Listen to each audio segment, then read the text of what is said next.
Hi, I am doctor Shikha Sharma. वैसे तो सर्दियों में स्वस्थ रहने के लिए बहुत तरीके हैं, मगर एक हमारी प्राचीन पद्धति है आयुर्वेद, जिसने बहुत विस्तार से लिखा है कि किस तरीके से सर्दियों के मौसम में हम अपने आप को स्वस्थ रख सकते हैं। आयुर्वेद ने समय यानी सीजन्स को दो प्राइम डिविजन्स किए हैं। एक डिवीजन है जिसको हम आदान काल कहते हैं। आदान काल में एक्चुअली हमारे शरीर की एनर्जी निकल जाती है और समर्स का टाइम यानी गर्मी के मौसम का समय माना जाता है आदान काल। इसी तरीके से दूसरा जो समय है वो है विसर्ग काल, और इस काल में हमारे शरीर को वापस एनर्जी मिलती है और ये समय होता है विंटर्स का।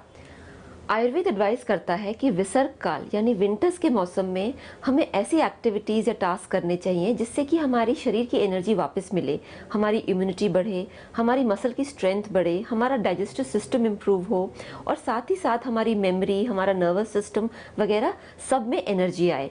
और ये सारी एक्टिविटीज़ अगर हम विंटर्स में करेंगे तो उसका जो आउटपुट है या इम्पैक्ट है या रिजल्ट है वो बहुत बढ़िया होता है।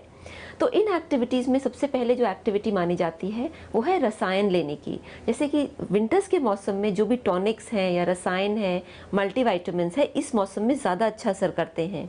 इसी तरीके से विंटर्स के मौसम में अगर हम बॉडी मसाज लें, जैसे कि सेसमी के ऑयल से यानी तिल ऑयल से या मस्टर्ड ऑयल से यानी सरसों के ऑयल से, तो उससे हमारी मसल की स्ट्रेंथ और उसकी जो फ्लेक्सिबिलिटी है वो बहुत ज़्यादा बढ़ती है। और जो छोटे बच्चे हैं अगर हम उनका भी मसाज इसी ऑयल से करें तो हम देखेंगे कि उनकी जो ग्रोथ है वो बहुत अच्छी होती है।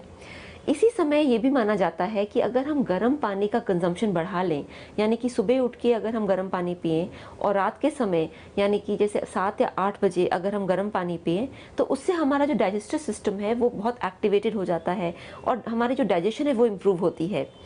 इस मौसम में ये भी माना जाता है कि जितने भी पंचकर्मा ट्रीटमेंट्स हैं, यानी कि जितने भी डिटॉक्सिफाइंग ट्रीटमेंट्स हैं या एनर्जाइजिंग ट्रीटमेंट्स हैं, वो हमें लेने चाहिए। इस मौसम में एक्चुअली हमें ड्राई फ्रूट्स भी ज़्यादा यानी मेवे ज़्यादा कंज्यूम करने चाहिए, क्योंकि उसका अब्जॉर्प्शन सबसे बढ़िया विंटर्स में ही होता है। तो सारी दुनिया आयुर्वेद की पद्धति को मानती है और इसका लाभ उठा रही है, तो आप भी इस विंटर्स में आयुर्वेद का लाभ उठाइए।